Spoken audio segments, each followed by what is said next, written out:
And we ask Terri Williams now to come forward.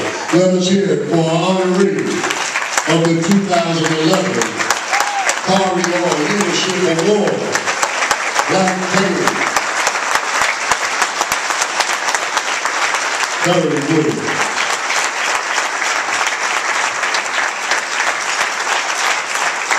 This award, the Carl Leadership Award, is presented to Terri, President of the Terri Williams Agency and founder of Stay Strong Foundation. Indeed, leadership is a reflection of what she is about and what she's doing. Her intellect is second to none. You just saw a film that denotes and reflects the courage of this wonderful sister. And indeed, every ounce of it came out with pounds of passion. We want to thank you for doing so much for all of us. Let us hear it for Terri Williams.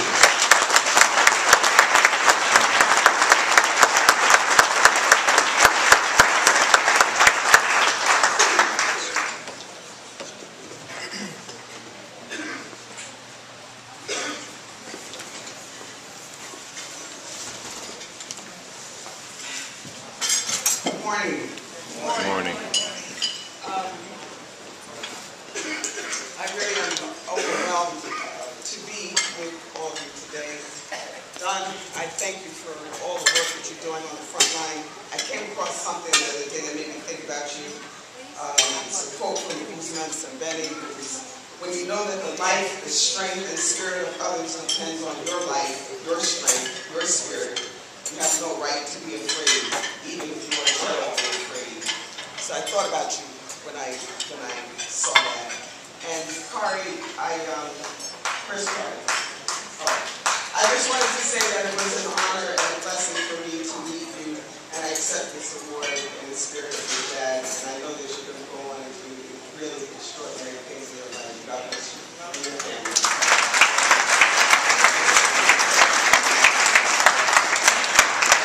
Wherever you are, thank you for that very, very moving introduction. Thank you.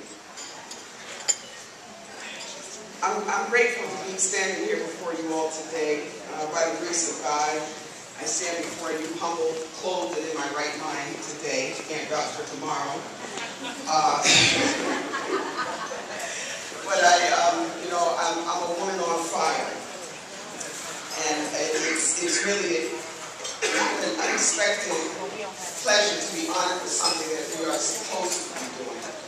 You know, I'll be very, very brief, but I had a breakdown 5 years ago. What it looked like for me was that I could barely get out of the bed for about 9 months. I would wake up with crippling anxiety, would lie in bed in a fetal position in tears for hours, took every ounce of energy that I had to get up, to shower, to dress, and put that mask on. You know that mask we all wear? So I was irritable, I snapped at people, my business suffered, and excuse me, I'm simply asking if I could have everybody's attention because we're dying, and I'm not playing. And we don't talk about these things that are ailing us because, you know, we wear that mask every day. It gets hot up under that mask, pretending to be something that we're really not, pretending that all is well, when in fact, you know, we're wearing this Superman and Superwoman on our forehead. And the reality is, it's a myth. There is no such thing, and you will die trying to be Superman or Superwoman. And we as women, we are nurturers and caretakers, and we just give all of ourselves to everybody till there's nothing left for us. And it's a little easier for us to talk about the stuff that bothers us. It's even harder for the brothers who are born, bred, and raised to suck it up, to be a man, to not show emotion. When we don't talk about the unresolved pain, trauma, wounds, and scars that we inherit from our parents, we end up self-medicating. And we self-medicate with drugs, with alcohol, with food, promiscuous, unprotected sex, shopping where we don't have no money, gambling, and the violence that we see. So I want to just encourage you to take the mask off, to share something of yourself with someone, to talk to somebody. I see my therapist twice a month. Till the day I die, that's what I'm going to be doing. Because you have to have somewhere to go with your stuff. I was talking to these 50 kids a couple of months ago. They show us some spots that you're going to see in a minute. And this young brother gets up and he tells all of us that he had stabbed someone 5 times. Didn't kill him, luckily. But you know what he said afterwards that really pierced my spirit? He wasn't even the one I was mad at. And it's all of our stories. Because when we don't deal with the person who violated our bodies or violated our spirits, we take that, I'm going to say, we take that shit out on somebody else.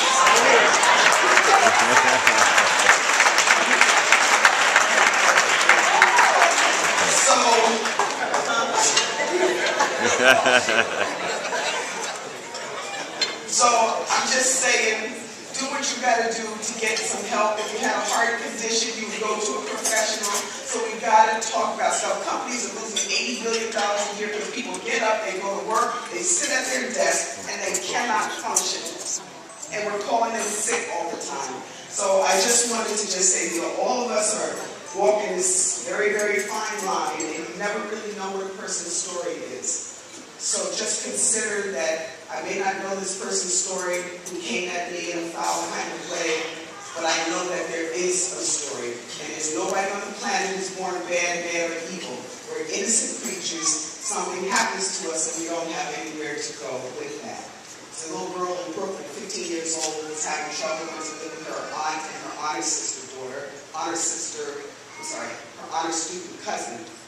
Long story short, she ended up stabbing her cousin 18 times, slashed her throat, took her iPod and her cell phone, and sneakers off her feet. What happened to her?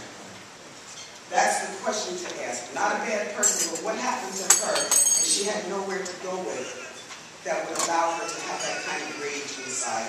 And I just found that a year ago. Not that my staff and my friends didn't know I had anger issues, but my therapist told me I did. And she helped me to understand it.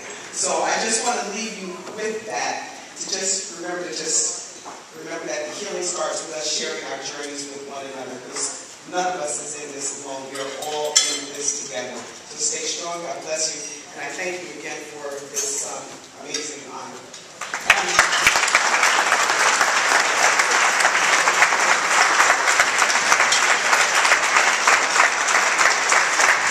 Let us hear it again for Terri Moody.